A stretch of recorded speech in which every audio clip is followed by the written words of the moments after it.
और अब जनगणना की बात कर लेते हैं। कैसे होती है जनगणना और आप खुद ये कैसे कर सकते हैं, डिजिटल जनगणना के बारे में बता रहे हैं हमारे संवाददाता अंकित मिश्रा। आप देखिए ये एक्सप्लेनर। इसी के साथ मुझे और मेरी पूरी टीम को दीजिए अनुमति। अगला कार्यक्रम आप देखेंगे नया सवेरा। नमस्कार।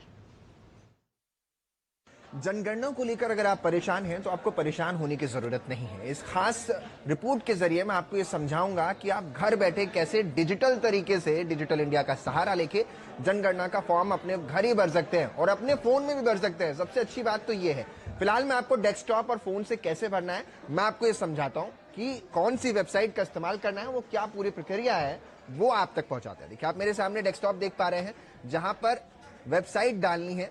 ये आप वेबसाइट देख पा रहे हैं, पीछे डॉट के बाद government.in जरूर लिखा हो। ये बताती है कि ये जो वेबसाइट है ये सरकारी वेबसाइट है। इस तरीके से पहला पेज खुल के सामने आ जाएगा जिस पर .government.in जरूर लिखा होगा। सेल्फ इन्यूमरेशन यहां पर आप क्लिक करेंगे, यानी ये सुबह 6 बजे से लेकर के रात 12 बजे तक आप अपने जिस राज्य से बिलोंग करते हैं उस राज्य का फॉर्म भर सकते हैं। इस तरीके से खुल करके आपके सामने पेज सामने आ गया जिसमें सेंसस ऑफ इंडिया 2027 लिखा हुआ है और यहां पर आपको अपना राज्य सिलेक्ट करना है। अब मैं फिलहाल उदाहरण के लिए सबसे पहले गोवा सिलेक्ट कर लेता हूं। उसके बाद कैप्चा यहां पर आ जाएगा, जो यहां पर लिखा हुआ है सेम इसी अंदाज में आपको यहां पर उतार देना है। अब उसके बाद यहां से वेबसाइट जो है आगे बढ़ जाती है। जिस भी राज्य में आप हैं वो आप फॉर्म को फिल करके वहां पर कर सकते हैं। अब देखिए यहां पर गोवा का पूरा हिसाब किताब आपके सामने, आपने अपना कौन सा स्टेट चुना है वो यहां पर आ गया है। उसके बाद आपके घर का जो सबसे पहले मुखिया कौन है वो यहां पर आपको डालना है। अगर आप फोन से करना चाहते हैं अपने फोन में जो भी ब्राउजर आप यूज करते हैं, जैसे कि मैं गूगल ब्राउजर यूज करता हूं तो इसलिए मैं आपको दिखा रहा हूं।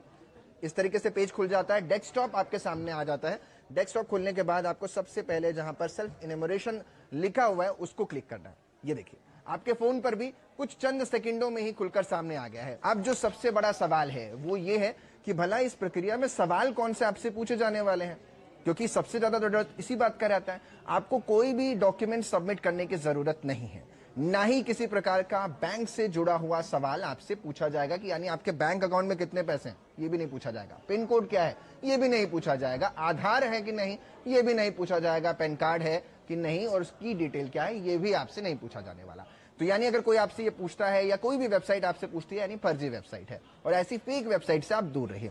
तो आपसे इसमें सवाल 33 के आसपास पूछे जाएंगे, यानी 30 से लेकर 33 सवाल 33 क्वेश्चंस आपसे पूछे जाएंगे जो कि बहुत सामान्य क्वेश्चन होंगे, जैसा कि घर और भवन यानी कि घर या जिस जगह पर आप रह रहे हैं उससे जुड़ी हुई जानकारी, जो कि आपके मकान का नंबर क्या है, घर का उपयोग आप कैसे करते हैं यानी रहने के लिए उपयोग कर रहे हैं या इसमें दुकान या ऑफिस खोल दिए हैं आपने, इसको कमर्शियल प्रॉपर्टी में कन्वर्ट कर दिया है, मकान की छत कैसी होगी ये आपसे पूछा जाएगा कि मकान की छत आपकी कैसी है, और साथ ही साथ ये भी पूछा जाएगा कि फ्लोरिंग कैसी है यानी कि जो जमीन है उस पर क्या कुछ रखा गया है, यानी टाइल्स है या वुडन का काम करवाया गया है या मार्बल सिंग या नॉर्मल फर्श है, ये सब आपसे पूछा जाएगा। उसके बाद पूछा क्या जाएगा परिवार की जो बुनियादी सुविधाएं हैं, यानी पानी की उपलब्धता हो, बिजली का क्या मुख्य स्रोत है, यानी आप सौर ऊर्जा के जरिए अपने घर में बिजली का यूज कर रहे हैं या बिजली जो अमूमन जो कंपनियों से आप तक आती है उसका आप कर रहे हैं, शौचालय की सुविधा, रसोई घर की सुविधा है कि नहीं, खाने पीने का ईंधन एलपीजी है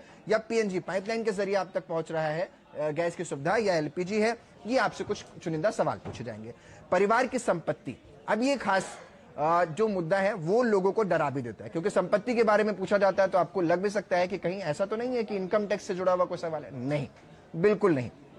इसमें पूछा जाएगा आपके पास रेडियो या ट्रांजिस्टर है, अगर है तो आप इसका जवाब देंगे, यानी आप यहां पर फॉर्म में फिल कर देंगे। टेलीविजन इंटरनेट सुविधा आपके पास है कि नहीं है, साथ ही कंप्यूटर लैपटॉप जैसी सुविधाएं आपके पास है कि नहीं, टेलीफोन मोबाइल फोन परिवहन के साधन वो आप बता सकते हैं आप अपने, क्योंकि सरकार को ये ही जानना है कि आप किस वर्ग से बिलोंग करते हैं।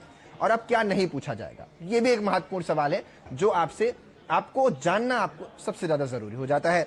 तो आपसे बैंक बैलेंस नहीं पूछा जाएगा, आयकर यानी इनकम टैक्स से जुड़ा हुई कोई भी जानकारी सेंसस में नहीं पूछी जाएगी यानी जनगणना में नहीं पूछी जाएगी।